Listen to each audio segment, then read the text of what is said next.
Cette vidéo a pour but de comparer le standard AX avec le SRE CLIA pour l'élaboration d'un rôle de sécurité. En passant par le standard, il faut tout d'abord créer le rôle dans AX, ensuite il faut lancer le Security Development Tool pour tracer chaque point d'entrée nécessaire.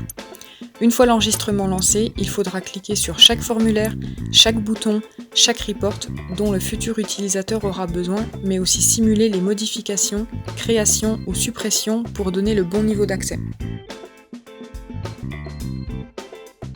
À la fin de l'enregistrement, une liste des points d'entrée s'affiche, dans l'exemple, une quarantaine.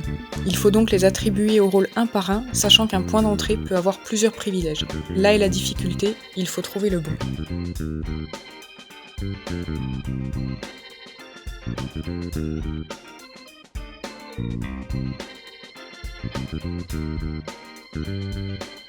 Avec le SRE CLIA, tout est beaucoup plus simple. L'utilisateur aura sous les yeux l'arborescence totale d'AX et il n'aura plus qu'à naviguer pour choisir les points d'entrée nécessaires ainsi que leur niveau d'accès. Il pourra sélectionner plusieurs points d'entrée s'il souhaite leur donner le même niveau d'accès. Le visuel est le point fort de cet outil.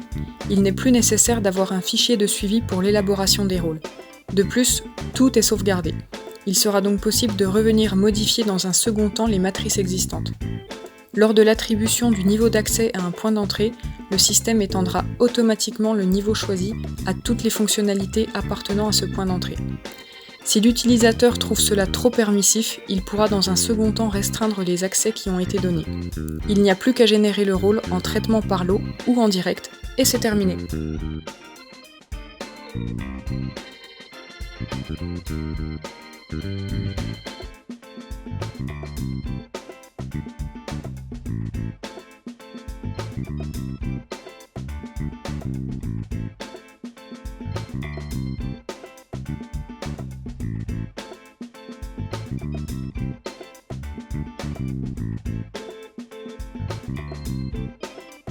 D'après l'enregistrement fait avec le standard, nous ne devrions retrouver dans le rôle de gauche que les accès aux commandes client en attente, aux clients, le tout en contrôle total et à la consultation des produits lancés.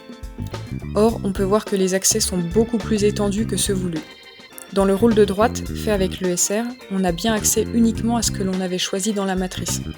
On voit également dans le formulaire client que dans le rôle de gauche, on a accès uniquement aux boutons sur lesquels on a cliqué pendant l'enregistrement, preuve qu'il faut vraiment aller sur chaque fonctionnalité lors de l'enregistrement pour que l'utilisateur ait bien accès à tout.